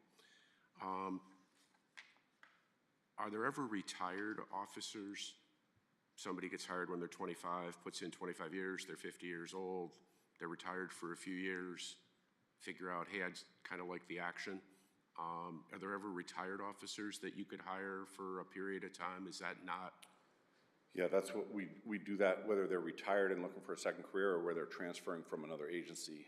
Historically, since I've been chief, or my years as deputy chief and chief, Heather LaRock came to us as a retired lieutenant from, I believe, Monroe. Joe Fargnoli came to us as a retired detective from Hartford. Bill Eastwood came to us as a retired officer from Orlando. I think those are the retirees, right? Rich Dabrowski. Rich came to us as a retiree from Stanford. So those are all people that are looking for a second career type of thing. The proof is kind of in the pudding with them. Rich Dabrowski is still with us. Heather left, and now she's a captain in Windsor. Joe left, he's an inspector with the Division of Criminal Justice. Bill Eastwood left, he's at the Capitol Police Department. So it's not, hiring those certified officers up front accelerates the timeline, but we're just really not seeing a profound bang for our buck in terms of retention. They're usually 2 or 3 years. We dump a lot of money into training and equipment and benefits, and then they go. We can't keep them here against their will, but that's, we have retained a few.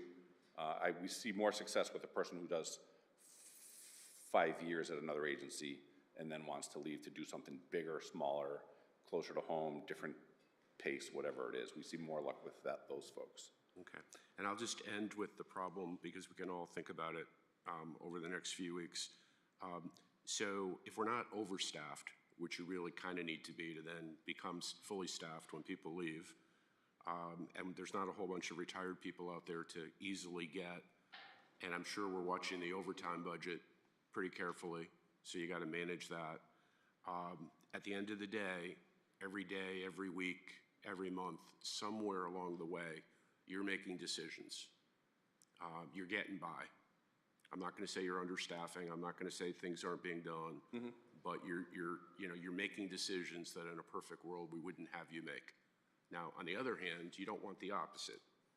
We don't want to be overstaffed fully and not have anybody leave. And so you got to it's putting an arrow kind of in the center, and that's kind of the goal. So I think we're going to all have to give some thought and talk to the town manager about finding where that perfect spot is. And unfortunately, I think it's going to cost us. So, all right, we good? All right, thanks. Okay, thanks, folks. Appreciate it. All right, we are going to move on to tab 4, page 175, Parks and Recreation. And there's 2 parts to that budget, the recreation budget and the parks budget. I'll give you kind of a brief overview of both of them. The recreation budget is increasing by $85,625. That's due to professional development, memberships, and contractual salaries. The parks budget, which is on page 186, is a reduction of $167,071, or I'm sorry, is an increase of $167,071. I did reduce out of that budget $154,500, which would keep trash pickup in the parks for spring and summer, and then removed a plow truck, and then did a lease-to-own scenario for some equipment. And I'll turn it over to Molly. All right, good evening, everyone. My name is Molly Keys, Director of Parks and Recreation. So joining with me tonight is Dave Turkington, our Park Superintendent. And like Mike noted, we're going to talk about the administrative budget, all things recreation, and Dave's going to speak on the park section. I like to always say every year, every time I'm here, that I like to acknowledge our team of park and recreation staff. They work, all hours of the day, the evening, the weekends, to provide quality parks and recreation programs for our community. So I just want to give them a shout out. They are always making sure that we have the best top-notch facilities, parks, and the awesome programs and services for our community. So the administrative budget, it did go up. It is $85,000. It did go up. So that was because last year and the year before, we had that zero number. So we really took everything out of the admin budget except for salaries. So it was really essential that we restored some of our operating components that were removed, and that was really just the professional development, the memberships for Connecticut Parks and Rec Association, National Park and Rec Association, and then we have just the full-time staff and contractual obligations. I do want to note we are reallocating $50,000, am I off with my number, $50,000, from the special revenue fund into the admin fund. So it's not technically 85,000, it's less than that, if you look at that increase there.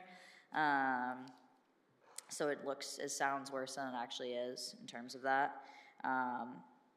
But truly, when it comes down to it, it's crucial to really look and support the staff for professional development. You know, they work really hard, and it's important for them to be able to get that exposure and learn from other professionals within the state and also within the country, and give them that opportunity to grow and develop. And I don't really have much else to say on the admin piece because it is salaries and contractual. And then before we talk about parks or anything else, I will let anyone ask me any questions about admin. Councilor Fitzgerald. Thank you, Mr. Mayor. Hi, Molly. Hi. I was just wondering, do you have like a total figure for how much money y'all bring in? through Yeah, special ed so our overall, we have a $3.5 million program in services, so that's like our overall. So I have that number. We bring in revenue over 1.7. This upcoming year, that's approximate. This year we found it really essential. It was a tough decision, but we found it essential that we had to raise like user fees for all of our programs. And that is because minimum wage went up again to $16.94. It was $16.53, and then it says $16.94, and we already know that in January it's likely going to be $17.10, right? I mean, that's the reality of it, and that's how we support all of our programs, through our part-time staff. So, like for example, if you look at, some of our staff wages, it's, camp alone is nearly $450,000 just to run a summer camp program of part-time staff. And then you have 4th R who's, $680,000 in part-time staff. So that's a good chunk of change. So we did nominally up our user fees. It was a tough decision, like I said, because we know people are struggling economically right now. However, since we are a special revenue fund, we need to make sure that we are able to support those programs, and also make sure that we get the appropriate operating materials and make sure our equipment is safe for those programs. Cool. Thank you very much, and thanks for everything that you and your staff do, and Dave, you and your staff do too. Yeah, thank you. All right, well, I have some questions. A few comments too. So, first of all, I'll admit this is probably my second favorite department, if we're going to call the Board of Ed a department. I'm not supposed to have favorites, but I do have a few questions. But can you just talk for a minute about, and I was trying to write the numbers down, but the staff that you have, that you pay for out of your budget, is that like the approximate 900,000? I believe. So are we talking about like our full-time admin? Yeah, I think that's 850. Yeah, so we do have the admin portion of our budget that comes out of the general fund. That is all of our full-time staff, right? So myself, my assistant director, Dave, my rec supervisors, my 3 office staff, and then we also have a youth coordinator on there. So that's what the town is paying for? Yeah. Through taxes? Yeah. And for that 800,000 or 900,000, and I understand for the public that's a large number, but it's paying for hundreds of programs. It's paying for all kinds of stuff every day for every age group in every part of town. There are towns that fully fund the entire budget, but you don't do that because it's like 2/3 to 1/3. Yeah. 2/3 are user fees. And if you think about that, I don't think there's another part of our budget, and I'll look to the town manager or anybody else who can correct me, where the actual users pay for 2/3 of the cost. I'm hesitating to say people don't pay if they have kids in school, people don't pay the full share to use the library or the senior center or anything else. This is the one place where the users really do pay. So if I don't want to be in would have to be over 60 basketball, don't know if you have a program for people like me, but if I don't want to use that, all right, I don't pay for it. Right. all right, which is, I think it's a beautiful thing. I know this started, I'm guessing this started with Ray Favreau, and it was even after Jim Snow, I'm guessing, or, so I think that's a wonderful thing, first of all. Second of all, can you talk about the special revenue fund that you have? Can you talk about what that is? Yeah. And why you need that, why it's so important? Yeah, so, you know, it's always important to talk about the special revenue fund because, you know, it was created for the understanding that we would be independent from that tax-based general fund, right? So it's supporting all of our contracted programs, which is everything from piano classes, cooking classes, STEAM, science, there's a bunch. Like, we have our preschool, we have our day camp, 4th R, Veterans Memorial Park, all of your outdoor recreation, all of your indoor recreation, every single event, as well as like our Rotary Pavilion, John J. Mitchell Fairgrounds, VMP Pavilion, things like that. So the importance of that was so that way we could operate without necessarily being a burden to the taxpayers, right? And be able to offer those high quality parks and recreation programs. So the difficult piece of having a special revenue fund though is you always have to, as I said, like balance being affordable, high quality, and self-sustaining. And those rising costs, the aging facilities, and the staffing have made us have those increases, and it's also made it relatively difficult for us to maintain some of our areas within the special revenue fund. So we've had to really be creative to sustain those programs without compromising quality, right? So that's why you have the fee adjustments coming in. That's why you make sure that we're offering the right programs that are still serving the community and retiring some of those ones that aren't. And it's just a constant balancing act. So we're very mindful of our operation piece of the special revenue fund because like as you noted, our $849,000 admin is supporting that $3.5 million worth of programs and services. All right, and do I understand, well, and you need to have a surplus in that account. I mean, if we had, let's say, 2 weeks more rain in the summer than expected. Yeah. And the pool is shut down. Correct. How quickly does that become a real budget problem? Yeah, so, you know, it's interesting that you mentioned that because when COVID hit, right, there was a hefty surplus in that account. And then by the time I came in 2021, it was pretty much drained, right, at that point, because we weren't able to run those programs that we anticipated running, and we were still trying to offer some services. So it's important that you have that surplus sitting there because we've had a summer where we had to close down the pool 2 weeks early and give a bunch of people refunds and deal with the cleanup of the pool, right, when we had that spillage go over. You have summers where the weather's just not good, so you're canceling programs and events in the pool. You have years that you're not able to utilize facilities, right? And you're gonna have to cancel programs because of that. So that's why it's important to have that surplus. Or something could happen to one of our facilities and we're gonna need to be able to make repairs. Right, and is the other use, I know we probably aren't doing it as often now because you also had to spend some of the money from that account, I think when you got relocated to Wapping? Yeah. All right, because I'm not sure you got the funds necessarily from the town when you moved. There might have been a small amount, but not the required amount. There used to be money, like every year, that the rec department was able to, you know, to say, hey, we're gonna take care of this project at the Little League Complex. We're gonna do this over here. And it was $15,000, $20,000. It's not hundreds of thousands of dollars. All approvable projects came here, they got approved. But all of that has not all of that, a lot of that has sort of gone away over time because you don't have quite the balance there anymore. Is that correct? Correct. I mean, I would say the last 2 years we have been better about building it up. It took a while to bounce back. I'm hopeful in the next 3 to 4 years we're going to be able to say, okay, we feel comfortable doing $10,000 to $15,000 worth of stuff because we always have like irrigation lines and, you know, ball field renovations. We also always have playground equipment that we may not have budgeted for. We always have, you know, pool issues. Like, there's always something, right? So it'd be easier for us to be able to say, like, oh, we feel comfortable utilizing that.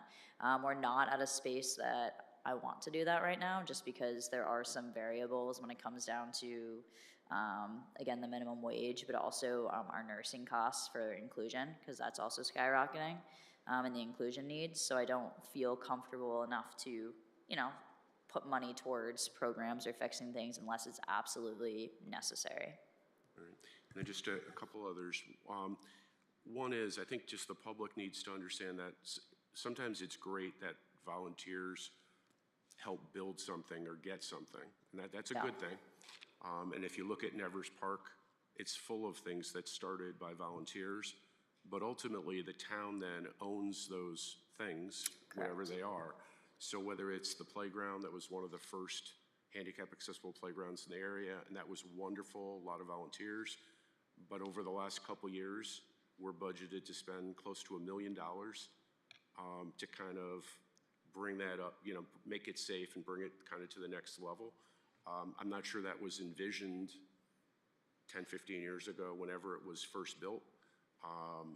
You know, I mean, I thanked Mr. Major a couple days ago, but, you know, we built a hitting facility, and the town recently put in $70,000 that I don't know that anybody would have necessarily thought 10 years ago when we built the facility, but that was town money. And there's examples like that everywhere. I just hope the public sort of understands that. But I do have, so that's a whole bunch of positive. I will leave you with one kind of challenge. And this is a challenge to us. It's not going backwards, but it's going forward. I think we need to, at some point, talk about like South Windsor expectations. So when we're looking at the budget, we need to, you know, we're gonna have to cut stuff out of the budget. I'll be the first to say it. It's gonna be a large amount of money. But I'm hoping we can get through that process without cutting so many things that it doesn't look like South Windsor when we're done. And I'll give you one example, and this is, again, not to nitpick the previous council, because I'm now one of the people and I'm potentially in charge of this council. So people will do it to me in the future, that's fine. But I just look at like garbage pickup. You know, if people are using the park, it's not the middle of the winter. And quite honestly, people use the park in the middle of the winter because you can watch people walking in the snow in the middle of the winter on the walking trails. But before we get to those months, December, January, February, I mean, those months you could argue maybe, but before that, I understand it was a cost savings to get rid of garbage pickup. And I don't know what the number was, but let's say it's 30, 40, 50,000, I don't remember what the number was. It was a reasonable amount of money. I get while it was something, it was low-hanging fruit. Except if you're the people that are in the park. Except if you're the people on the walking trails, except if you're the people, and then you're just seeing garbage everywhere. Not your fault. Town decision, we're gonna make similar decisions, I get it. I'm hoping we can figure out the budget without doing stuff like that, all right? Because that's really not who we are. I had a conversation with the town manager recently, because I guess they got rid of the barrels, but there is a barrel that's like chained to the skate park, right? Overflowing. They'll use the skate park as long as there's not, you know, inches of snow. They'll go in there and clear it off. And again, no blame to you or your department, because we, the council, took the funding away. I'm just hoping we can get through this budget without looking for more of those kind of cuts, right? If there are any, and B, maybe bringing some of those back.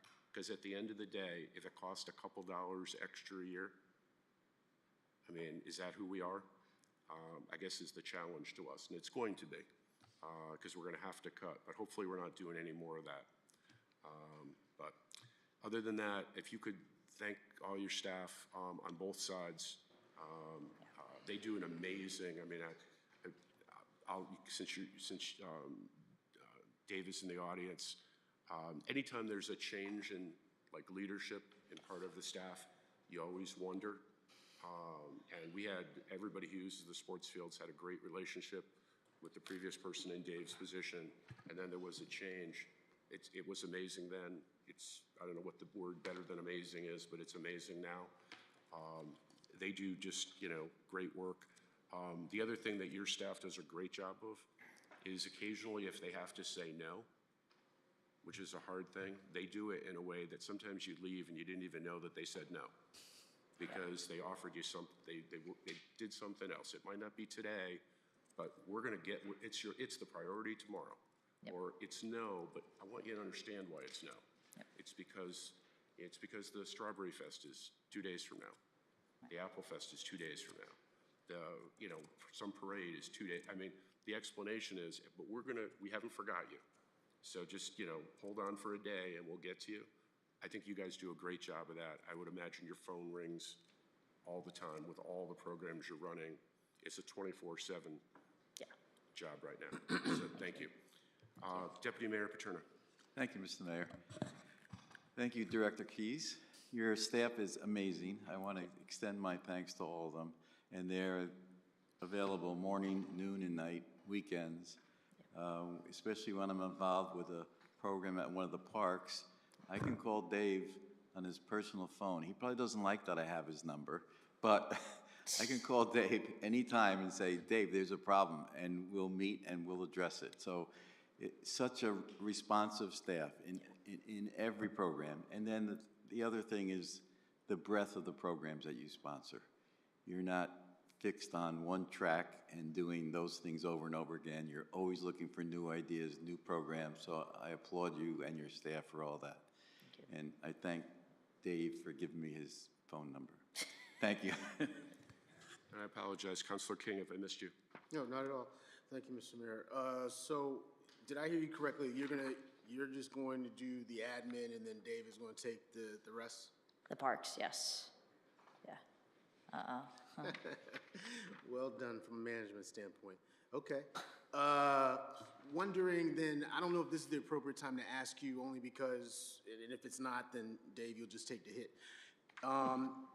In regards to capital projects and the Phase 2 improvement that we were talked about the other day, one of the points said, due to significant signs of wear and tear, replacement of components are needed.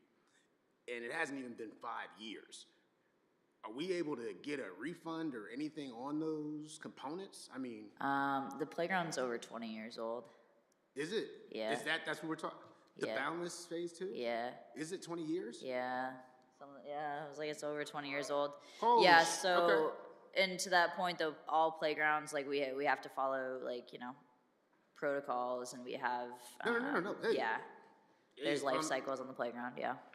Asked and answered. Cool. So I'm good. Cool, awesome. Thank you. Are you Right. good Does for anybody- Dave? Does anybody have any? We'll hear from Dave, and then we'll see if anybody has any questions. All right. Thank you, Mo. Good evening. Happy spring. So as mentioned, I'm Dave Turkington. I am proud to serve as the superintendent of parks. We are coming in at approximately 9% increase this year. The increase is primarily driven by a few key factors. Contractual obligations is the primary factor driving the cost up. The second primary factor is the utilities cost.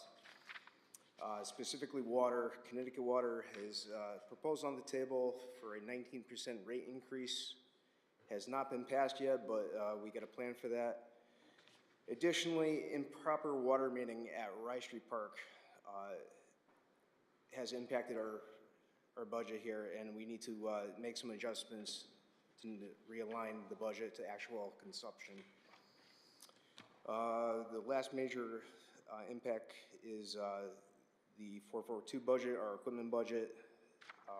We're requesting a sidewalk machine for snow removal, and we're also looking to replace a zero-turn mower. Great. Councilor King. Thank you, Mr. Mayor. So page 184 for my fellow councilors. I'm looking at the overtime at 148. Can you go into that a little bit? Can you repeat that? Page 184, your overtime for 2027 for $148,000. 2025 was 107. Last year, we approved 108, but now we're talking about 148,000. Can you talk about that as far as the overtime? Correct.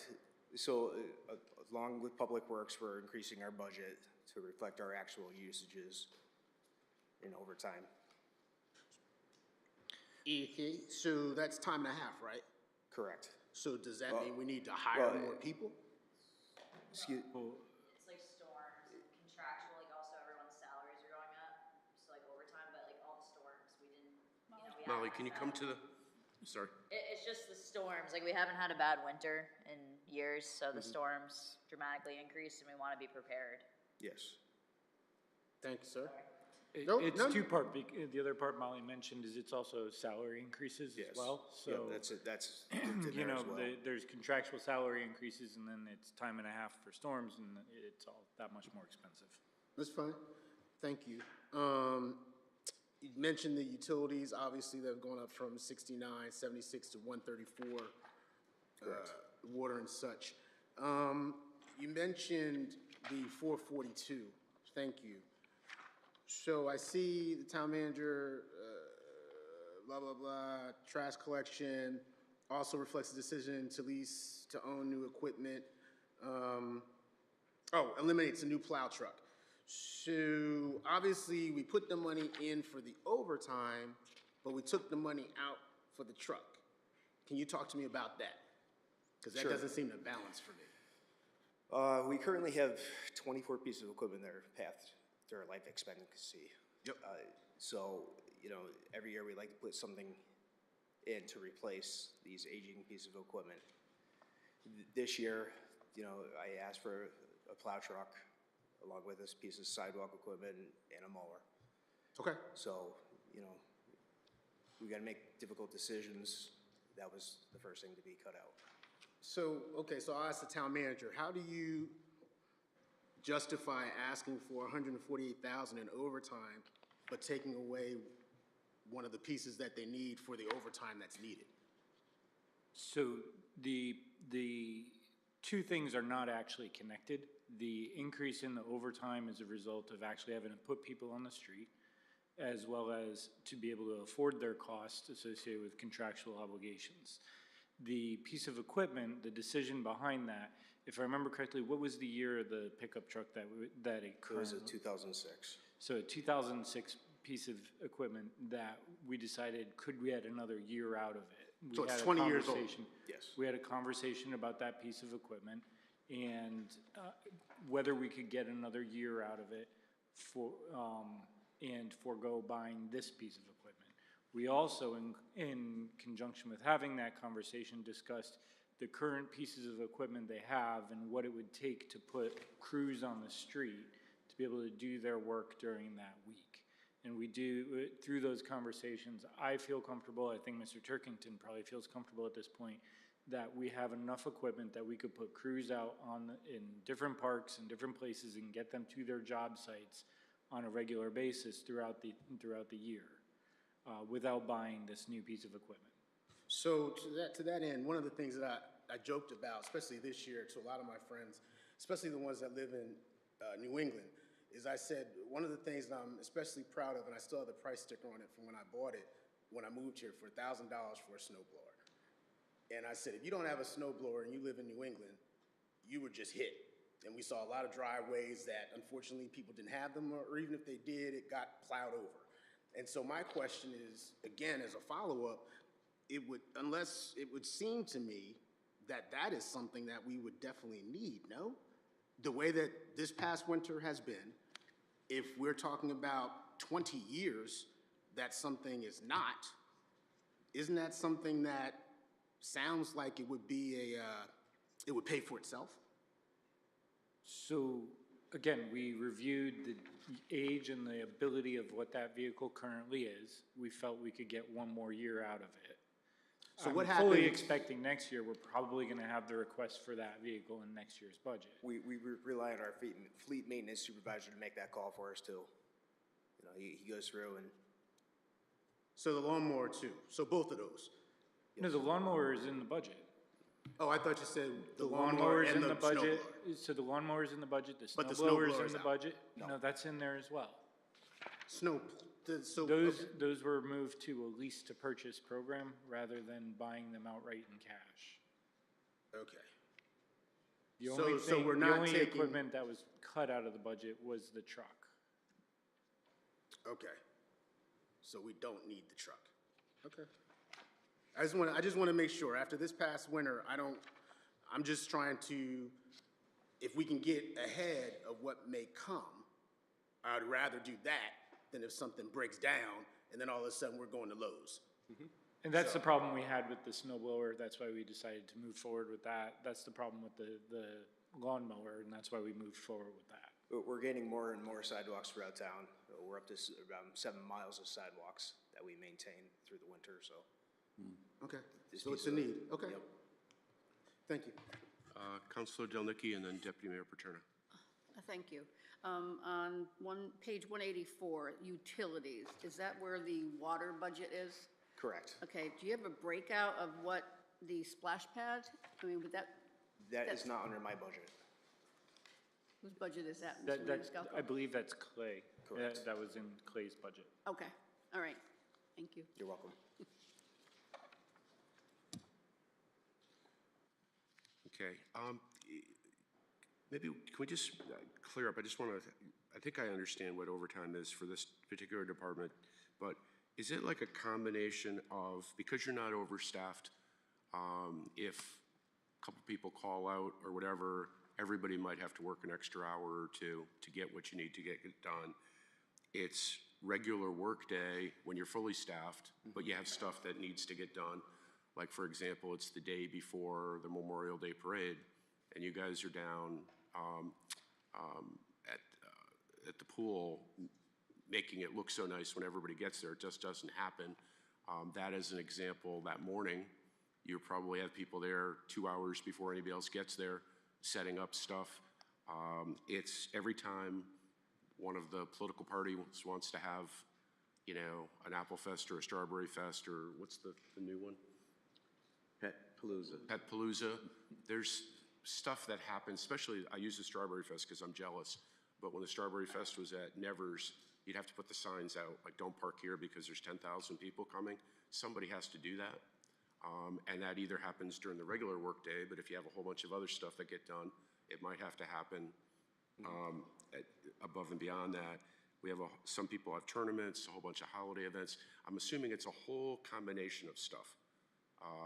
So while it seems like a large amount, when you think about all the facilities that are used like every day, did I miss any like big part of it? The biggest part is, you know, we're combined in the wintertime with Public Works. Snow? To taking care of the snow removal. I forgot that part. That's the largest portion of it. Got it. We do support all those events that you mentioned, you know, throughout the year. Got it. I think we probably got 20 events we support throughout the year. Am I correct, you also are involved in leaf pickup? Yes, correct. Got it. Yep. Okay. All right, Deputy Mayor Paterno. Thank you, Mr. Mayor. This might be a question for both Superintendent Turkington and Director Keys. The town recently purchased some land on Griffin Road. I think it's about 22 acres, and it's adjacent to Rice Street Park. Can you tell us what the plans might be for that piece? Let me take that. So as of right now, we don't have any money to develop it into a park-like setting. So right now, we're just in the maintenance phase right now, maintaining it, you know, controlling the growth over there. Clay's taking care of the remediation of the houses and cleaning up the site.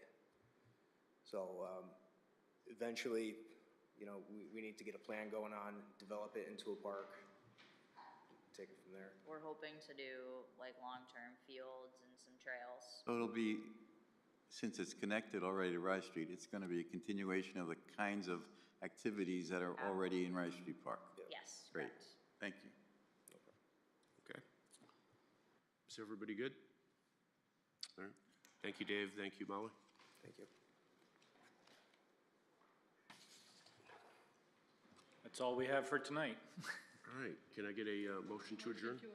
Is there a second? Second. All those in favor? Aye. Anybody opposed? We're adjourned. Thank you.